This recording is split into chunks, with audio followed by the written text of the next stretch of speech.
bell signaling the start of a new school day rings at Riverside High School. Miss Laura, a white teacher who has been at the school for a month, stands at the front of the class, her stern gaze sweeping over the students settling into their seats. The atmosphere in the classroom is heavy and tense. As the last students rush in, a new face appears at the door. Mia Smith walks in, carrying her backpack. The eyes of her classmates follow her, some showing curiosity while others are wary, even mocking. Perhaps it's simply because she is a girl of color, different from them all white. Ms. Laura's lips press together as she watches Mia look for a seat. "Oh, we have a new student today," Ms. Laura says, her tone sweet but completely insincere. "I hope you can keep up with our rigorous curriculum." The way she emphasizes the word rigorous indicates her clear skepticism. Mia remains silent and stares directly at her. As Ms. Laura turns to the board, the tension in the classroom feels like it's about to explode. The strain becomes evident. Ms. Laura clears her throat, her eyes fixed firmly on Mia. "Today we will begin our lesson with the novel Uncle Tom's Cabin. Now we will only discuss the positive aspects of abolitionism, which is the movement to end slavery and free enslaved people worldwide." As if harboring an invisible disdain for people of color, Ms. Laura continues to analyze this work, emphasizing details related to black individuals with a sarcastic and sharp tone, as if intentionally reminding her students of the students of color in the class. When she discusses the injustices and mistreatment depicted, she incessantly uses heavily critical language. Many students' gazes gradually shift toward Mia, making her feel as if she is the unspoken target of those sharp words. Mia tried to stay calm, but the hurt gradually became evident in her eyes. Miss Laura, noticing the effect of her words, pushed even harder, emphasizing that some people still need to learn to accept reality instead of making up stories about injustice. A heavy atmosphere enveloped the classroom, and Mia's friends couldn't help but feel uneasy. Some looked at her with sympathetic yet helpless expressions. Mia sat silently, feeling as if all her efforts and struggles were being diminished solely because of her skin color, as if she was no longer recognized for who she truly was. "All right, now we will discuss together. I want to hear opinions from you." Ms. Laura cleared her throat. Ms. Laura scanned the classroom, her sharp gaze stopping at Mia with a smirk. "What a coincidence, just the right person at the right time. Mia, can you share your opinion?" Her voice rang out like a challenge. The whole class erupted in laughter, their amusement mingling with the unintentional delight of her peers who failed to grasp the true meaning behind their teacher's words. Mia took a deep breath, her eyes showing hints of disappointment and sadness, but she still tried to remain composed. Mia sat up straight, her tone calm. "I think Uncle Tom's Cabin is not just a novel. It's an inspiring struggle, a mirror that reflects the darkness of the history of racism. This book has become a powerful tool for changing society's perspective on slavery. Uncle Tom, the main character and a black slave, has become a symbol of resilience and courage. His harsh life being torn from his family, enduring abuse, and being sold like an item has created moving and powerful pages." "Enough, racism?" Ms. Laura interrupted, her tone dripping with disdain, her scrutinizing gaze still fixed on Mia's face. "Sweetheart, we should delve deeper into the more positive aspects of this work. What you're saying is really not appropriate," she added, her voice steady yet clearly containing something deeper. "I believe we should focus on universal themes rather than getting bogged down in specific issues." Her words served as a silent reminder, pushing Mia into a difficult position. In her teacher's eyes was a coldness, as if wanting to dismiss Mia's perspective for an invisible reason. The atmosphere in the classroom became heavy, every curious and mocking gaze turned towards her. A feeling of helplessness and disappointment welled up in Mia, but she sat up straight, trying to remain calm and not reveal her sadness. She knew that, even though everything seemed to be against her, her silence or reaction could become a powerful message. From this point on, Mia seemed to be a thorn in Ms. Laura's side, and she always sought to correct Mia in front of the class, adding more pressure on her. As Mia quietly worked on her assignment, Ms. Laura abruptly stopped teaching, her gaze scrutinizing. "Mia, I told you not to talk privately in class. Do you have any comments about breaking this rule?" Her voice lingered with a hint of sarcasm. Mia looked up, her eyes confused, trying to explain that she wasn't talking at all, but the giggles of a few classmates made her feel embarrassed and alone. Despite having done nothing wrong, she was still labeled and the feeling of helplessness rose bit by bit. As the test time arrived, when distributing the papers, Ms. Laura placed Mia's work on the desk, deliberately revealing an inscrutable smile. "Mia, I see your paper has quite a few shortcomings. It seems you haven't focused much on what we've learned." Those subtly pointed remarks seemed directed straight at Mia, leaving her confused and questioning what she had done wrong. The tension continued to rise. Mia tried her best to stay calm and not pay attention to the bullying, but the contemptuous glances and sharp words from Ms. Laura felt like deep cuts into her heart, making each day at school a challenge. When the class ended, Ms. Laura announced a group project. "I will assign groups so that no one feels isolated," her words implied deeply. Mia squinted, recognizing the challenge within. She held her head high, meeting Ms. Laura's gaze with determination. Her resolve became evident when the bell rang. The students left one by one, but Mia slowly packed her things, each movement deliberate and purposeful. As she reached the door, Ms. Laura called her back, requesting Mia to speak with her privately. "I hope you understand that in this class we only talk about facts and analysis, not personal opinions or feelings. I would be very sorry if you struggle simply because you can't separate your emotions from the lesson." Mia was silent for a moment, feeling a bit frustrated. Then she took a deep breath and calmly replied, "I understand, Ms. Laura. I look forward to demonstrating my analytical skills in the upcoming discussion." In the days that followed, Ms. Laura arrogantly made sure Mia knew who was in charge, no matter what. She continually ignored Mia's efforts, frequently favoring the white students in the class. Even though Mia always raised her hand to participate and tried to engage in discussions, the teacher would only call on other students, while directing mocking criticisms at Mia. The atmosphere in the classroom became tense as the lesson continued. Ms. Laura grew increasingly strict, constantly criticizing every detail of Mia's behavior, from her posture to how she held her pencil. "Sit up straight, Mia. This is not a place for laziness," she said, even though Mia's posture was no different from that of her classmates. Frustration was evident on Mia's face as she took a deep breath to maintain her composure while the teacher continued her attacks. "Hey Mia, are you chewing gum?" Ms. Laura called out, her tone slightly mocking. Mia froze, her hand pausing mid-action because she wasn't chewing gum at all. "No, Ms. Laura, I'm just..." Mia didn't get to finish her sentence before Ms. Laura interrupted her. "Don't lie to me, you black girl. Spit it out immediately." Her voice rose sharply. In the following days, going to school felt like hell for Mia.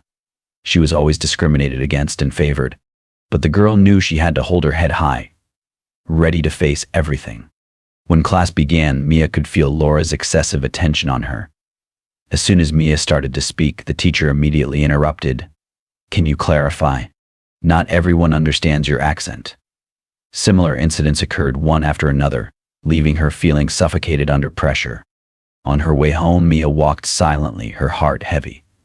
She deeply felt the pain of discrimination, a feeling that was not just sadness but a persistent cut, as if her skin color was a sign everyone constantly looked at and judged. Discrimination seemed tied to an invisible battle she always had to fight, struggling not only to achieve but also to erase all the biases that overshadowed her. There were times she felt she had to strive for perfection just to be seen as equal to those around her. In her moments of weakness, she wondered if anyone truly understood what she was going through, or if she was the only one facing this bitter loneliness, especially when her own teacher was the one discriminating against her right in this classroom. A sense of astonishment and bitterness flooded her heart. In an educational environment she always believed to be fair and inclusive, the bitterness of racial discrimination existed. She longed to be treated as a human being, not boxed in or labeled. At that moment she thought about the suffering that people of color outside just like her had to endure. The disdainful looks and prejudice simply because of their skin color. They always had to work twice as hard as others to be recognized, to avoid being looked down upon. Discrimination forced them to walk with a mask of resilience, hiding their pain so others wouldn't see. But the reality is that beneath that mask, they yearned to be acknowledged, to be loved and understood just like anyone else, a simple desire that became a luxury amidst the invisible barriers and deep-rooted biases. Mia sat sobbing in a corner of the street, not daring to tell anyone, not even her parents. Because Mia was a thoughtful girl, she didn't want to trouble her parents. She believed she could overcome it by studying hard, standing against the disdainful looks of her teacher and the classmates who underestimated her solely based on her skin color. Later, she returned home to her daily life, trying to appear cheerful as if nothing had happened. Then the presentation day arrived. Mia took a deep breath to calm her nerves before the class. She had meticulously prepared for this moment, determined to prove herself despite the contempt from Ms. Laura. The project board behind her delved deeply into Uncle Tom's Cabin, focusing on the themes of racial injustice. As Mia began her presentation, Ms. Laura curled her lips into a contemptuous smile, then quickly raised her hand to question. She criticized Mia for emphasizing the theme of race, claiming it was narrow-minded and inappropriate for academic standards.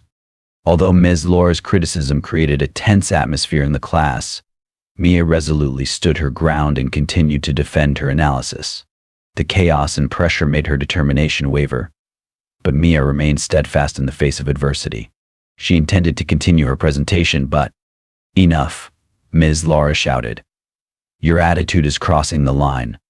I advise you to sit down and reflect on whether you are truly prepared for the academic standards of this class." As Mia slowly packed her things, a heavy sense of shame weighed on her shoulders, and a small voice from the back of the room spoke up. "But I think Mia's presentation was really good, Ms. Laura." Ms. Laura turned sharply, her eyes flashing. "And what do you know about literary analysis, Michael? Perhaps you want to stay after school with Mia to discuss your own academic shortcomings." Michael shrank back in his seat, completely silenced. Ms. Laura turned back to Mia, who stood frozen beside her desk. "So what are you waiting for? Sit down so we can move on to presentations that are actually worthy of our time." Mia sat down. Miss Laura angrily stood before the class, announcing that there would be a parent-teacher conference to discuss Mia's academic performance. Although unspoken, it was clear to everyone that the purpose of this meeting was to put Mia in her place and paint her in a negative light, suggesting that she had a bad attitude. "I requested a meeting with Mia's parents after school today. I'm sure they will be concerned about her disruptive behavior and poor academic performance." As these words left her lips, the sound of footsteps echoed in the hallway. The entire classroom held its breath, sensing that something important was about to happen. The footsteps stopped outside the door, a moment of hopeful silence before a loud knock shattered the stillness. Ms. Laura frowned in annoyance at the interruption. "Come in," she said with a slightly irritated tone. The door swung open, revealing a tall man in a sharp suit. His presence immediately commanded attention. It was Mr. Johnson Smith, the school principal. Mia's eyes widened, a mix of surprise and relief flooding her. She glanced at Ms. Laura, who remained blissfully unaware of the connection between him and the student she was targeting. Mr. Johnson entered, his gaze quickly sweeping over the classroom. When his eyes landed on Mia, a flicker of concern passed between them. He turned to Ms. Laura with a neutral but authoritative expression. "Ms. Laura, I hope I'm not interrupting anything important." Ms. Laura straightened in her seat, flashing the most professional smile she could muster. "Hello, Mr. Johnson? Is there something I can assist you with? I understand you've requested a parent-teacher conference regarding one of your students." Laura's smile widened, smug in her power.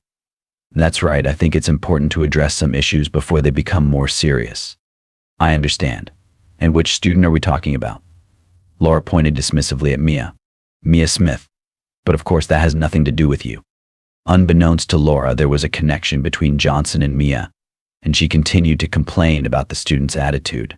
"She tends to disrupt the class, making other students feel uncomfortable," she said, her tone still critical.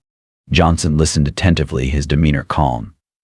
He merely nodded, occasionally asking questions for clarification. "If this issue is not addressed, Mia will not succeed in class," Laura concluded, clearly unaware of the support Mia had from her father. Johnson looked directly at Laura, his gaze serious and undeniable. He spoke about Mia's thorough preparation for her recent presentation, emphasizing that she had put in significant time and effort to study the themes in the book. Laura reacted immediately, her tone haughty. She could not accept Mia's approach, deeming it inappropriate for the school's teaching methods. Mr. Johnson remained calm, but his tone grew more serious.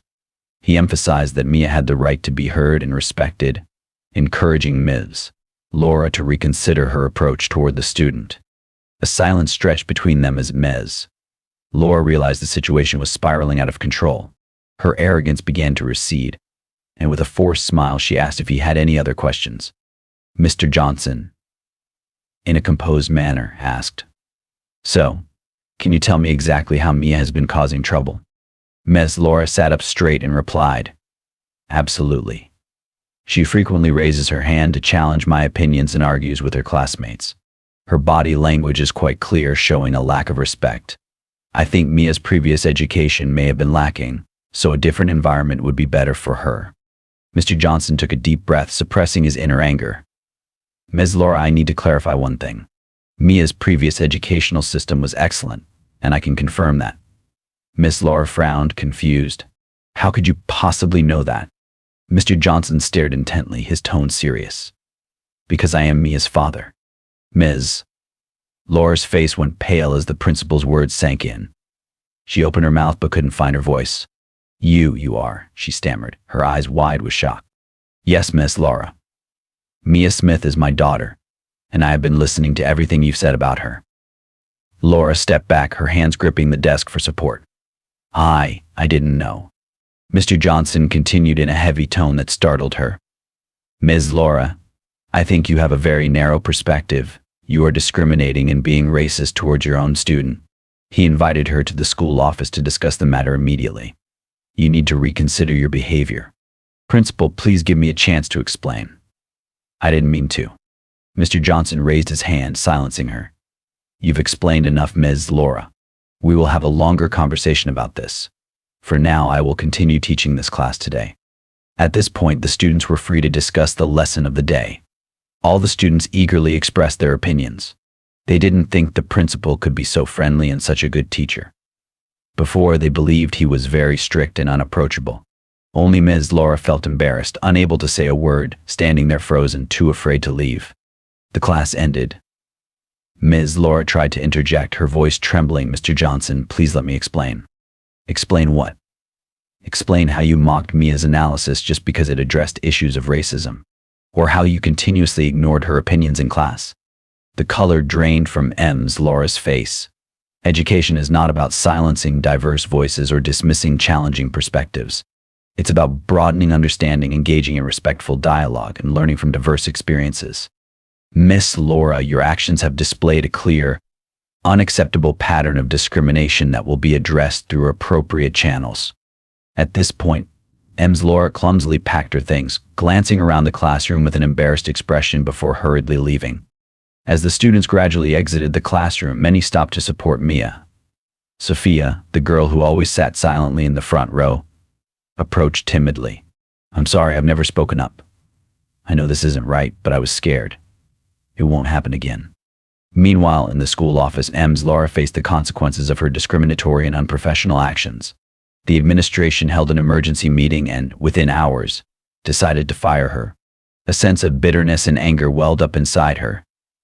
Instead of regretting her actions, she loathed Mia as well as the other students of color. She bitterly thought that Mia had cost her a prestigious career. In a fit of rage, she decided to hire a group of people to kidnap Mia. Miss Laura commanded the kidnappers with threats, demanding that they instill fear in Mia, believing that fear would silence her about what had happened in the classroom. Her goal was to force Mia to retract her statements and claim that everything was just made up, in an effort to prove her innocence. She seemed to be driven to madness by anger, losing control over her actions. When kidnapped, Mia found herself in a terrifying and dangerous situation. Despite her anxiety and fear, she remained calm. With courage and intelligence, Mia began to memorize every detail about her kidnappers, their appearances, voices, and even the conversations they had with each other. She knew that this information would be useful for the police after she was rescued. Just a day later, thanks to the professionalism and quick response of the police, Mia was safely rescued. The police traced her whereabouts based on the information provided by her family, friends, and street CCTV. The villainous Laura was arrested shortly after. Her wrongful actions could not be undone. She was sentenced to prison for kidnapping and other criminal offenses. With this verdict, justice was served. From a teacher, she became a criminal, and her career was completely over. The story of Mia concludes, leaving a profound lesson about courage and the power of standing up against racism. Her journey was not only a fight against injustice, but also a testament to the strength of one's voice and determination. After the incident, Mia became an inspiration for her friends and other students. She courageously shared her story, encouraging everyone to stand together against discrimination and affirm the value of diversity. Discussions about mutual respect were held more frequently, creating a safe space for everyone to express their opinions. Mia and her friends established a club at school focused on raising awareness about racism and promoting inclusivity. They organized a cultural fair where students from all backgrounds could share their stories, food, and traditions, thereby strengthening friendship and understanding. Mia's story did not just end with her rescue. It opened a new chapter for the community. It reminded everyone that injustice can be challenged and that each individual can make a difference, encouraging people to stand up for humanitarian values in society.